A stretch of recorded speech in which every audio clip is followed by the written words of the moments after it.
So let's get started with the case scenario number 11 of the CA Inter मई 26 examinations के लिए record कर रहे हैं, लेकिन ये एप्लीकेबल है आगे के लिए भी, ठीक है ना। ओके, आगे देखो। तो ये केस नंबर 11 है। केस पढ़ने से पहले जो हम हर बार ये अप्रोच फॉलो करते हैं, हम पहले चलते नहीं चल के क्वेश्चन पढ़ते हैं। मैंने फैक्ट साइड में लिख भी दिया, आप देख सकते हैं, ठीक है।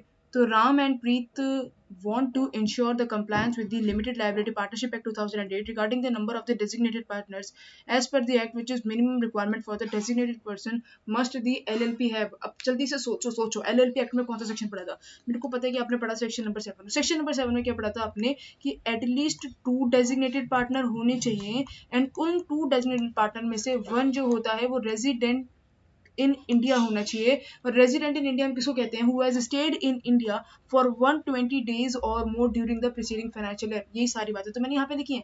देखो सेक्शन नंबर 7 के कहते हैं एटलीस्ट 2 डेजिग्नेटेड पार्टनर होने चाहिए, ठीक है, out of which one shall be the resident in India, resident in India for the purpose of the LLP।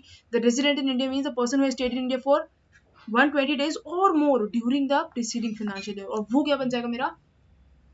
Resident person. तो कितने मिनिमम रिक्वायरमेंट है? मिनिमम 2। मिनिमम 1 पे क्लिक कर दिया मैंने, sorry, minimum 2, at least 2 designated partner होने चाहिए, जिसमें से कि एक रेजिडेंट इन इंडिया होना चाहिए। नेक्स्ट क्वेश्चन पूछते हैं रेजिडेंट इन इंडिया क्या होता है। तो आपको पता है कि रेजिडेंट इन इंडिया क्या होता है? A person who has stayed in India for a minimum 120 days during the financial year, ठीक है। अब next question number 3। Suppose if the Ram is declared insolvent. अगर कोई बंदा इनसॉल्वेंट हो गया तो बताओ क्या वो डेजिग्नेटेड पार्टनर होगा एलएलपी एक्ट में? भाई जो पर्सन इंसॉल्वेंट हो गया, ल्यूनाटिक हो गया, आप एक बार जाओ और जाकर के सेक्शन नंबर 5 पढ़ के देखो, आपको पता चल जाएगा। तो वो अब एलएलपी का पार्टनर कंटिन्यू, जल्दी बताओ, कर सकता है कि नहीं कर सकता? नहीं कर सकता। इमीडिएटली डिस्क्वालिफाइड हो जाएगा from being a designated partner of the LLP, क्योंकि वो क्या हो गया है?